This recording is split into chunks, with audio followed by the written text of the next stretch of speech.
Assalamualaikum warahmatullahi wabarakatuh. Masih di STV Channel bersama saya Asep Doni Pradana.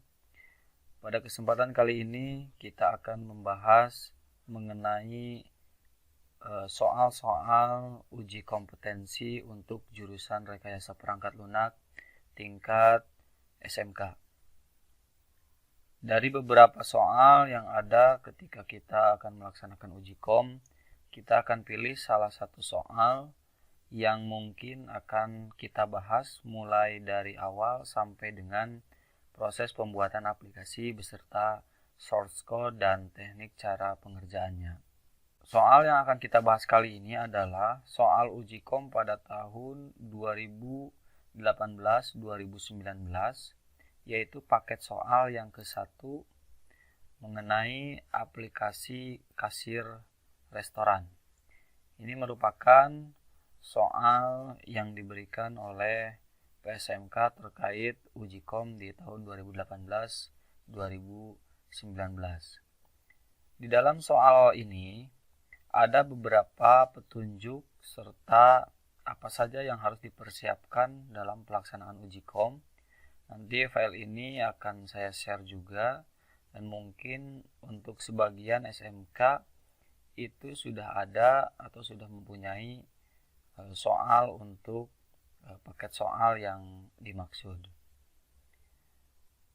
Di paket soal ini ada 5 user yang akan dapat menggunakan aplikasi, yaitu administrator, waiter, kemudian kasir, owner, dan pelanggan. Dari kelima user ini mempunyai fitur utama, yaitu login, logout, registrasi, entry referensi, entry order, entry transaksi, dan generate laporan untuk beberapa user. Kemudian ini ada database relationship yang sudah dibuat menjadi PDM yang terdiri dari beberapa tabel, yaitu ada tabel transaksi, kemudian ada tabel user, ada tabel order, ada tabel level, ada detail order, dan juga ada tabel masakan. Dari beberapa tabel ini nanti akan menjadi sebuah aplikasi sederhana mengenai kasir restoran. Ini saya jelaskan secara singkat dulu mengenai program yang akan kita dibuat. Dari sini nanti kita akan atur langkah-langkah apa yang harus kita buat terlebih dahulu. Berdasarkan soal uji kom tahun 2018-2019 ini, setelah kita melihat atau membaca mengenai petunjuk dan soal yang ada, maka yang pertama kali kita akan buat adalah database-nya dulu. Kita buat tabel-tabelnya dulu. Di sini ada 6 tabel. Kita buat tabelnya. Caranya adalah kita buat menggunakan database MySQL, sehingga yang kita perlukan alat atau bahannya adalah yang pertama XMPP, kemudian yang kedua itu browser, dan yang ketiga adalah text editor.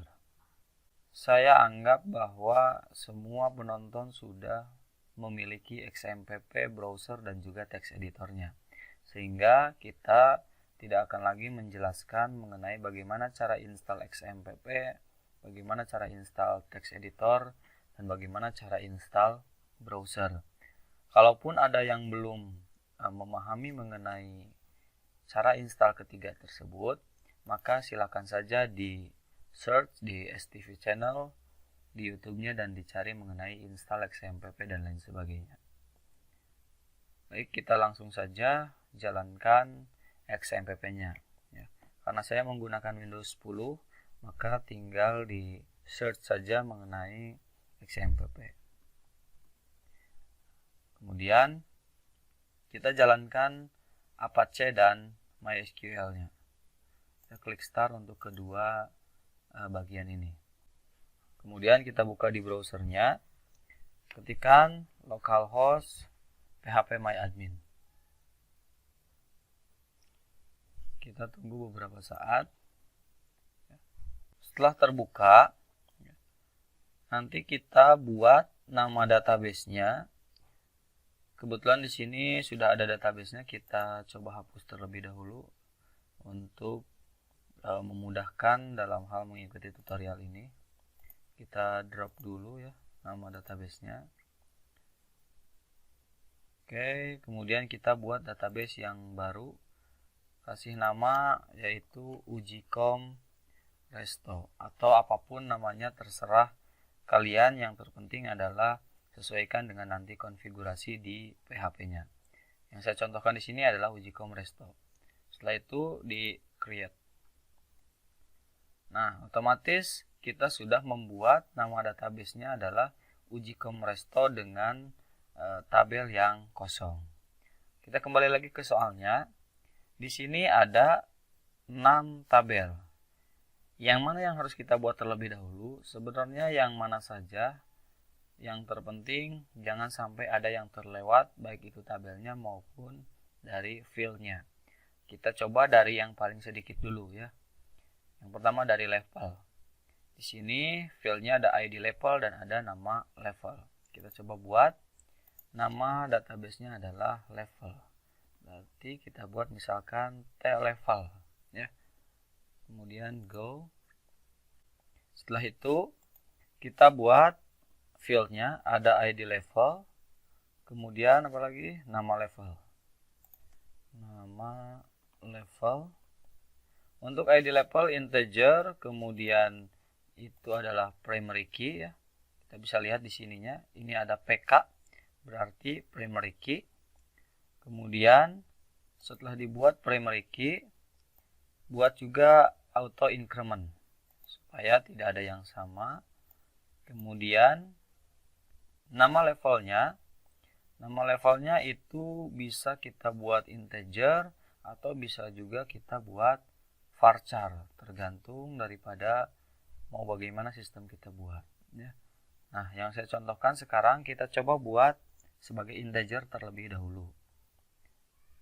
Kemudian di save ya.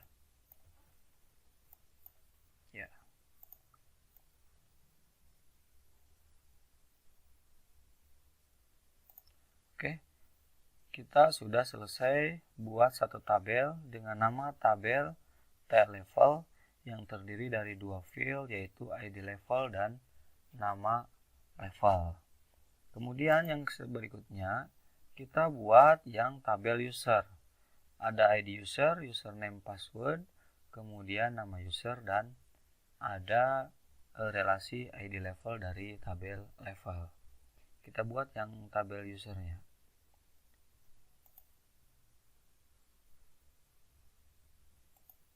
Oke, nama tabelnya adalah user atau T user. Kemudian ada ID user. Kemudian ada username. Ada password.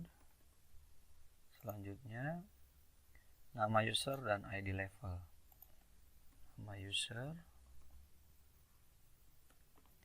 Selanjutnya karena kita membutuhkan satu lagi fieldnya, kita tambahkan untuk yang ID level. ID user integer, kemudian primary key juga. Oke. Kemudian auto increment. Selanjutnya username itu varchar, kita isikan misalkan 50.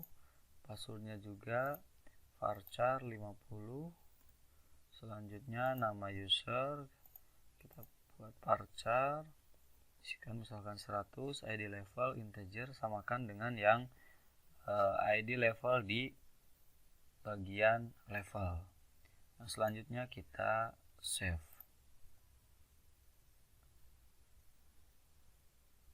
Oke, kita sudah buat dua tabel, yaitu tabel level dan tabel user. Kemudian yang berikutnya kita buat lagi tabel transaksi.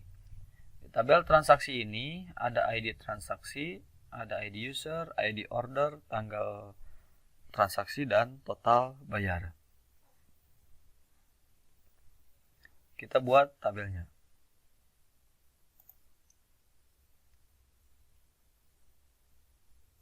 Nama tabelnya adalah T transaksi, kemudian ada ID transaksi, kemudian ada ID user, ada ID order, kemudian ada tanggal dan total bayar. Tanggal dan total bayar. ID transaksi integer primary key, ya. Kemudian auto increment, ID user integer, ID order integer, tanggal kita bisa buat varchar ataupun bisa juga kita buat date, ya. Kemudian total bayar itu kita buat double atau float juga boleh, atau kita buat integer juga boleh, ya. Sekarang kita sudah mempunyai 3 tabel, tabel level, tabel transaksi, dan tabel user, ya. Oke, untuk tabel-tabel berikutnya, ya, untuk tabel order, detail order, dan masakan, kalian bisa tonton di video saya yang selanjutnya. Jangan lupa untuk terus pantengin STV channel, dan selalu untuk nge-like, kemudian kasih komentar, kita sharing bareng-bareng, dan jangan lupa untuk di-subscribe dan di-share juga ke teman-teman yang lain. Terima kasih, sampai jumpa di video selanjutnya. Assalamualaikum warahmatullahi wabarakatuh.